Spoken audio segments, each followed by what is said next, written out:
Sebenarnya jadi pembuat autonomnya dapat pola secara yang elektronik. Terus mencetak kiri dibikin power.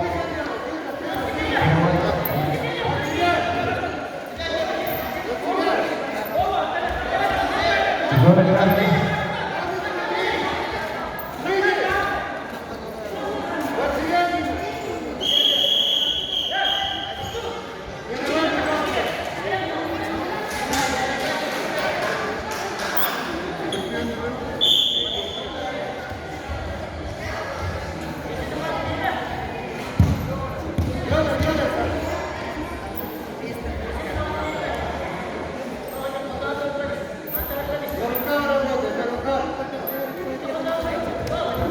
Jadi terjadi tuntutan